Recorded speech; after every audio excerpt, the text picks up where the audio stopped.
Assalamualaikum warahmatullahi wabarakatuh. Selamat malam. Perkenalkan, nama saya Vera Eriska, NIM 2433018 dari Prodi Pendidikan Biologi.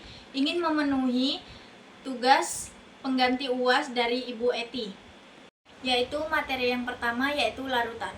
Larutan adalah campuran homogen dari dua atau zat lebih yang berbeda secara kimia. Saya sini akan menjelaskan contoh soal molalitas. Hitunglah besarnya molalitas larutan yang mengandung 13,2 gram amonium sulfat dalam 250 gram air. Airnya di sini diketahui N sama dengan 14, O sama dengan 16, H sama dengan 1, R sama dengan 32. Pertama-tama kita akan mencari MR dan rumus dari MR amonium sulfatnya. Sini NH4, 2, SO4 sama dengan 2 dikali N ditambah 8 dikali H tambah 1 kali S tambah 4 kali O sama dengan 2 dikali N nya 14 ditambah 8 kali H nya 1 ditambah 1 kali S nya 32 ditambah 4 kali 16 O nya 16 sama dengan semuanya dijumlahkan menjadi 132. Selanjutnya kita mencari molal. Di sini rumus molal yaitu molal sama dengan gram per mr dikali 1000 per massa sama dengan gramnya di sini diketahui 13,2 dibagi mr-nya 132 dikali 1000, P itu massa airnya 250 sama dengan 13,2 dibagi 132 0,1 dikali 1000 bagi 254 jadinya 0,4 satuannya molar. Udah dikat. Selanjutnya sini saya akan menjelaskan contoh soal molaritas. Tentukan besarnya molaritas dari 9,8 gram asam sulfat dalam 500 ml larutan. Tahui AR-nya H sama dengan 1, S sama dengan 32, O sama dengan 16. Pertama-tama kita mencari MR dari rumus asam sulfat yaitu H2SO4 sama dengan 2 dikali H ditambah 1 dikali S tambah 4 dikali O. 2 dikali H nya 1 ditambah 1 dikali S nya 32 ditambah 4 dikali O nya 16 sama dengan semuanya jumlahkan menjadi 98. Selanjutnya kita mencari molaritas. Rumus dari molaritas yaitu M sama dengan gram per mr dikali 1000 per volume. Gramnya diketahui 9,8 dibagi mr-nya 98 dikali 1000 per volumenya 500 sama dengan 9,8 dibagi 98 menjadi 0,1, 1000 dibagi 500 menjadi 2. 0,1 dikali 2 menjadi 0,2 satuannya molaritas. Selanjutnya saya akan menjelaskan contoh soal normalitas. Diketahui 98 gram H2SO4 dilarutkan dalam 500 ml larutan berat jenis larutan 1,1 gram per mililiter. MR-nya diketahui 98. Hitunglah A bobot ekivalennya, B normalitas larutan tersebut. Pertama-tama kita akan mencari yang A, bobot ekivalennya. Reaksi H2SO4 menghasilkan 2H+ ditambah SO4-2. Jadi larutan H2SO4 memiliki 2 ion H+. Dengan demikian A sama dengan 2. MR dari H2SO4 adalah 98. Selanjutnya kita mencari bobot ekivalen. Bobot ekivalen sama dengan MR per A. Bobot ekivalen sama dengan MR-nya diketahui 98, A-nya tadi di sini diketahui 2. Jadinya bobot ekivalennya 98 dibagi 2 49. Itu yang B, normalitas larutan tersebut.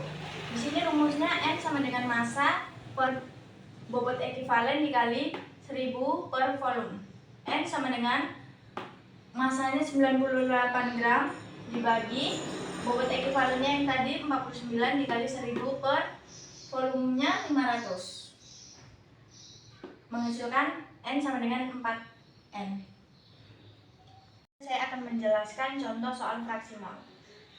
Sebanyak 90 gram urea, MR-nya diketahui 60, dilarutkan dalam 153 gram air, MR-nya diketahui 18. Nilai fraksi mol urea adalah Pertama-tama diketahui kita cari dulu gram ureanya. Di sini kan gram ureanya 90 gram, mR-nya 60, gram urea airnya 153 gram, mR-nya 18. Di sini yang ditanya fraksi mol. Fraksi mol itu dilambangkan dengan XU. XU sama dengan rumus fraksi mol urea itu sama dengan mol urea dibagi mol urea ditambah mol air. Lanjut ke sini kita akan mencari mol dari gram urea dan mol gram airnya. Rumusnya itu mol sama dengan gram per mR. Gramnya 90 dibagi mR-nya 60 menjadi 1,5 mol. Gram airnya di sini rumusnya sama. Gramnya 153 dibagi mR-nya 18 sama dengan 8,5 mol. Selanjutnya kita lanjut ke sini. Mol ureanya di sini tadi kan 1,5 per mol ureanya 1,5 ditambah mol airnya 8,5. 1,5 per 10 hasil dari 1,5 ditambah 8,5 menjadi 10. 1,5 dibagi 10 sama dengan 0,15. Gaya coba. Dah. Selanjutnya yaitu materi yang kedua yaitu asam basa. Asam basa menurut Arrhenius yaitu asam merupakan zat yang di dalam air dapat melepaskan ion hidrogen, sedangkan basa zat yang di dalam air dapat melepaskan ion hidroksida.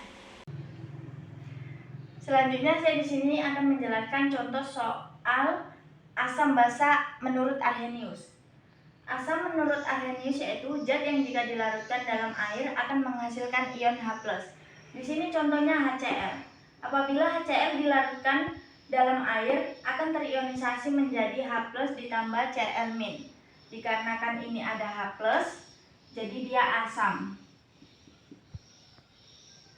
Selanjutnya basa menurut Arrhenius. Zat yang jika dilarutkan dalam air akan menghasilkan ion OH-. Di sini contohnya NaOH. Apabila NaOH dilarutkan ke dalam air akan terionisasi menjadi Na+ ditambah OH-. Di sini karena ada OH-, makanya dia menjadi basa. Selanjutnya, asam basa menurut Bronsted-Lowry. Asam merupakan senyawa yang memberi proton kepada basa, sedangkan basa senyawa yang dapat menerima proton dari asam. Baiklah, selanjutnya saya akan menjelaskan contoh asam basa menurut Bronsted-Lowry. Asam menurut Bronsted-Lowry yaitu donor atau pemberi proton, sedangkan basa akseptor atau penerima proton. Reaksinya harus terjadi bersamaan. Contohnya sini reaksinya HCl ditambah NH3 menjadi Cl- ditambah NH4. Cara gampangnya itu biasanya asam memiliki H yang lebih banyak, sedangkan sebaliknya yaitu basa memiliki H lebih sedikit. Di sini HCl ditambah NH3 di sebelah kiri, sedangkan Cl- tambah NH4 di sebelah kanan. HCl itu pasangannya Cl-. Bisa dilihat di sini banyakkan yang H di HCl, makanya dia menjadi asam. Sedangkan Cl- menjadi basa. Karena dia sebelah kanan, makanya dia menjadi basa konjugasi.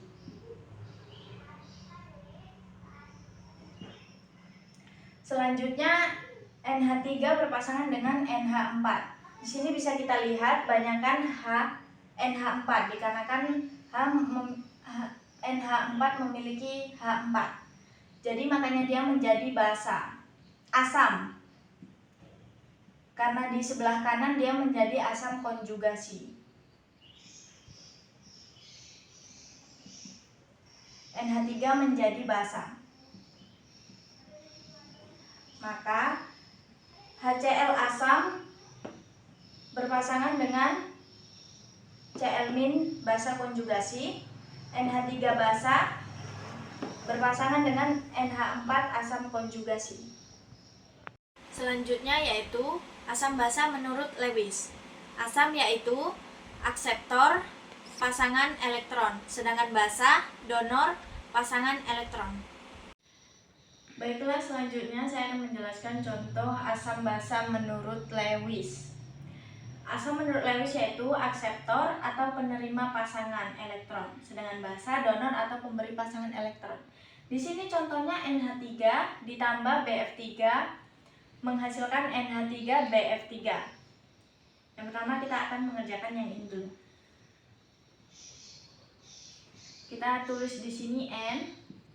Karena N itu golongan 5, jadinya kita akan membuat tanda titik elektron valensinya. Di sini 1, 2, 3. Kenapa kita bikin satu-satu dulu? Karena dia berikatan dengan hidrogen. Hidrogen itu karena golongan ke-1, jadi kita akan membuat tanda X-nya 1. Kita buat dulu, ini N-nya golongan 5, jadi titiknya 5. Kita taruh di sini H karena hanya memiliki 3, jadi kita buat di sini hanya menjadi 3X, H, X, H, H.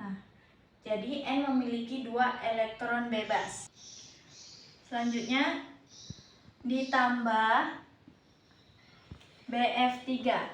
B itu golongan 3. Jadinya di sini kita buat dulu B. Karena dia golongannya 3, kita tandakan dengan elektronnya titik, tanda titik. 1, 2, 3. Selanjutnya F. F itu golongan ke-7. Jadi nanti kita akan membuat F itu dengan tanda silang ya. Jadi kita buat di sini karena F-nya punya 3, jadi pas di sini karena ada titiknya 3. Di sini kita tandai X, F, 1, 2, 3, 4, 5, 6, 7. Di sini juga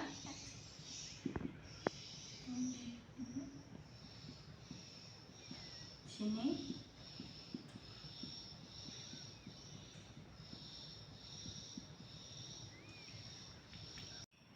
Selanjutnya di sini bisa kita lihat NH3 itu bisa berikatan dengan BF3 karena NH3 memiliki 2 elektron bebas.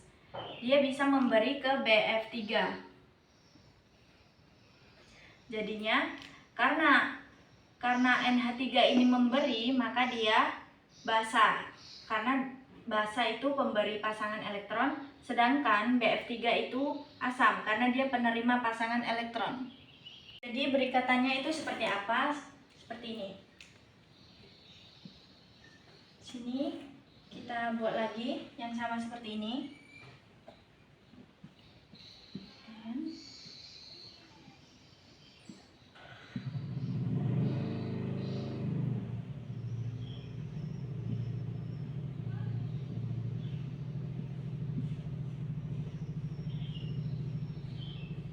Lalu kita buat yang BF3-nya ini di sebelahnya.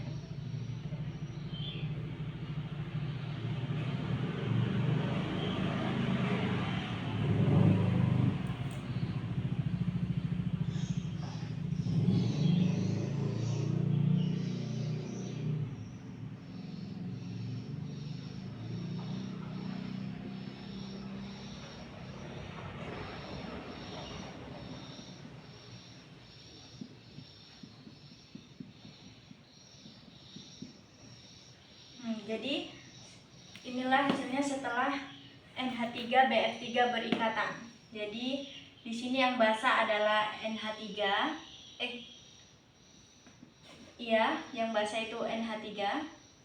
Sedangkan yang asam itu BF3. Yaitu materi yang ketiga, larutan buffer. Larutan buffer adalah larutan yang mempertahankan dan menjaga keseimbangan asam atau pH.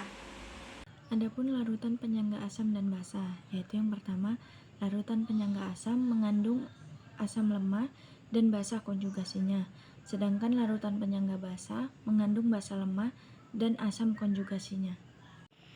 Baiklah, sesi ini akan menjelaskan contoh larutan penyangga asam dan basa. Pertama asam lemah dan garamnya atau basa konjugasinya. Asam yang pertama kita cari itu pasti konsentrasi H+-nya sama dengan, karena asam lemah dia Ka. Ka sama dengan mol asam per mol garam. Di sini rumusnya pH sama dengan min log konsentrasi H+. Selanjutnya yaitu yang basa lemah dan garamnya atau asam konjugasinya. Karena basa yang kita cari pasti OH, konsentrasi OH-. Karena dia basa lemah jadinya Kb. Kb sama dengan mol basa per mol garam. Di sini rumusnya POH sama dengan min log konsentrasi OH-. Kalau ingin mencari pH-nya, ini pH sama dengan 14 dikurang min log OH-. Selanjutnya yaitu materi yang keempat, yaitu termokimia. Termokimia adalah cabang ilmu kimia yang mempelajari energi yang menyertai perubahan fisika atau reaksi kimia. Di sini saya akan menjelaskan contoh soal termokimia. Kalor pembentukan CO gas dan COCl2 gas masing-masing 110 kJ mol minus 1 dan 223 kJ mol minus 1. Perubahan entalpi standar untuk reaksi CO gas ditambah Cl2 gas menjadi COCl2 gas adalah, di sini yang ditanya adalah delta H reaksinya. Rumus delta H-nya itu delta HF produk dikurang delta HF reaktan.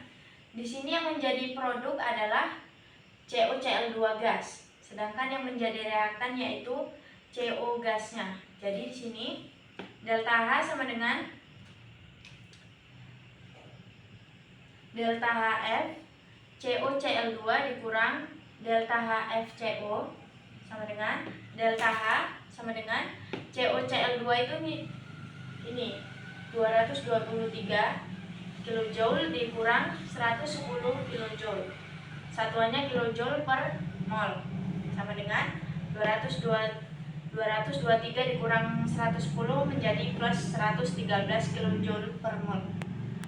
Selanjutnya yaitu materi yang kelima, yaitu termodinamika. Termodinamika adalah cabang fisika yang mempelajari tentang energi panas dan hubungannya dengan bentuk energi lainnya. Adapun hukum termodinamika yaitu yang pertama, perubahan energi dalam sistem tertutup akan sama dengan kalor yang ditambahkan dalam sistem dikurangi usaha atau kerja yang dilakukan sistem. Baiklah, selanjutnya saya sini akan menjelaskan contoh soal hukum termodinamika 1. Kalor sebanyak 300 Joule ditambahkan pada sistem dan sistem melakukan usaha 2500 Joule pada lingkungan. Perubahan energi dalam sistem adalah, diketahui kalor sama dengan plus 3000 Joule. Usahanya sama dengan plus 2500 Joule. Ditanya perubahan energi dalamnya. Jawab, di sini rumusnya delta U sama dengan kalor dikurang usaha. Delta U, kalornya 3000 dikurang usaha 2500. Delta U-nya menjadi 500 Joule. Jadi, energi dalam sistem bertambah sebanyak 500 Joule. Selanjutnya yaitu hukum termodinamika 2.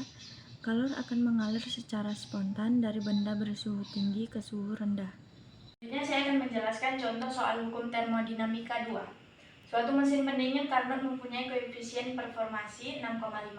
Jika reservoir suhu tinggi 27 derajat Celcius, maka reservoir bersuhu rendah adalah, diketahui COP-nya 6,5. T1-nya itu 300K. Kenapa bisa menjadi 300K? Karena 27 derajat Celcius ditambah 273 menghasilkan 300 Kelvin.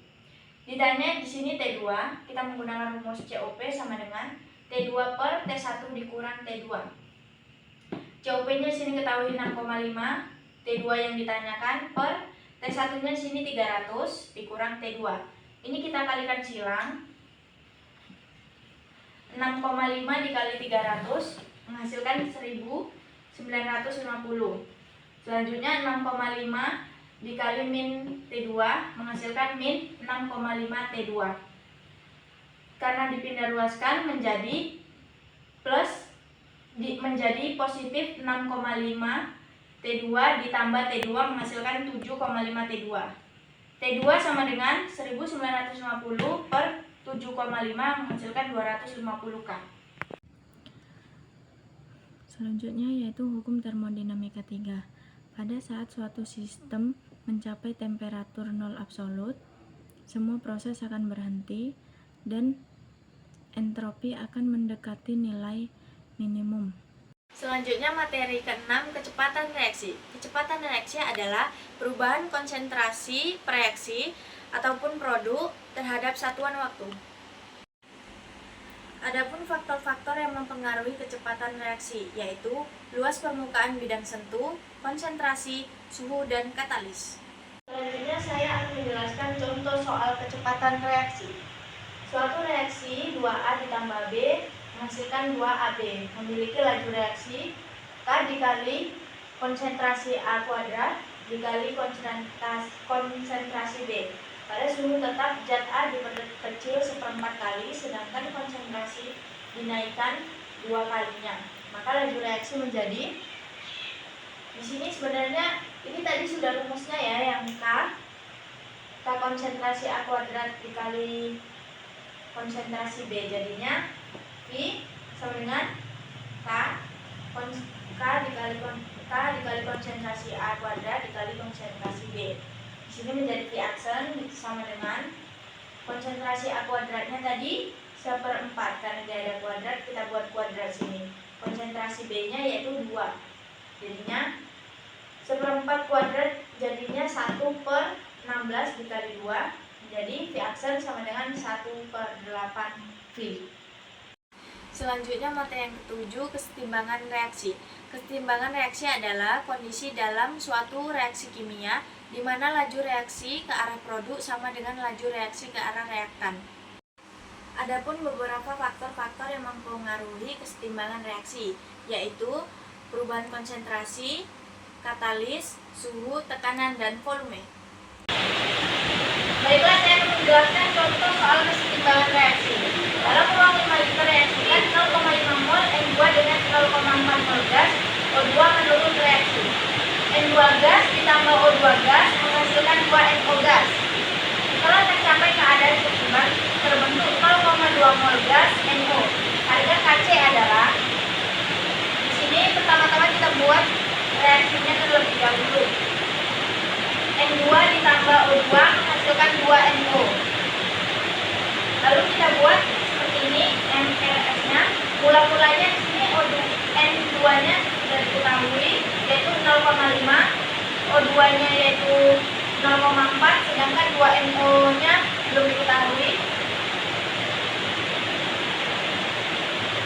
Selanjutnya, setelah tercapai keadaan setimbang terbentuk 0,2 mol gas NO.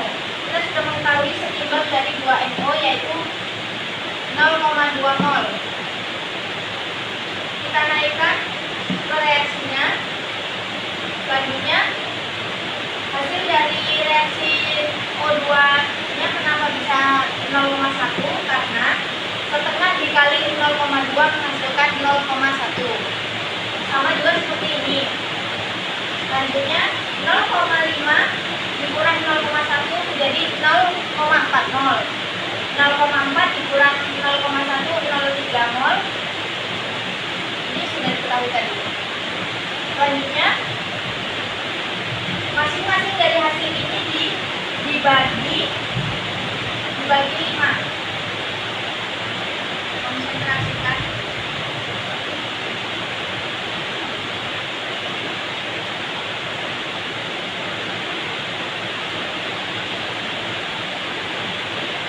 Lanjut kita akan mencari Kc-nya. Rumus Kc di sini Kc sama dengan konsentrasi NO. Kenapa dia bisa ada kuadrat? Karena NO-nya di sini ada 2. NO kuadrat per konsentrasi N2 dikali konsentrasi O2. Kc sama dengan NO2-nya 0,2 tadi ini 0,2 kuadrat per N2-nya tadi 0,4/5, O2-nya 0,3/5. Selanjutnya, ini karena tadi kuadrat, jadi menghasilkan ini 0,04/25 per, masih dipindahkan masih sama dengan Kc C sama dengan 1/3.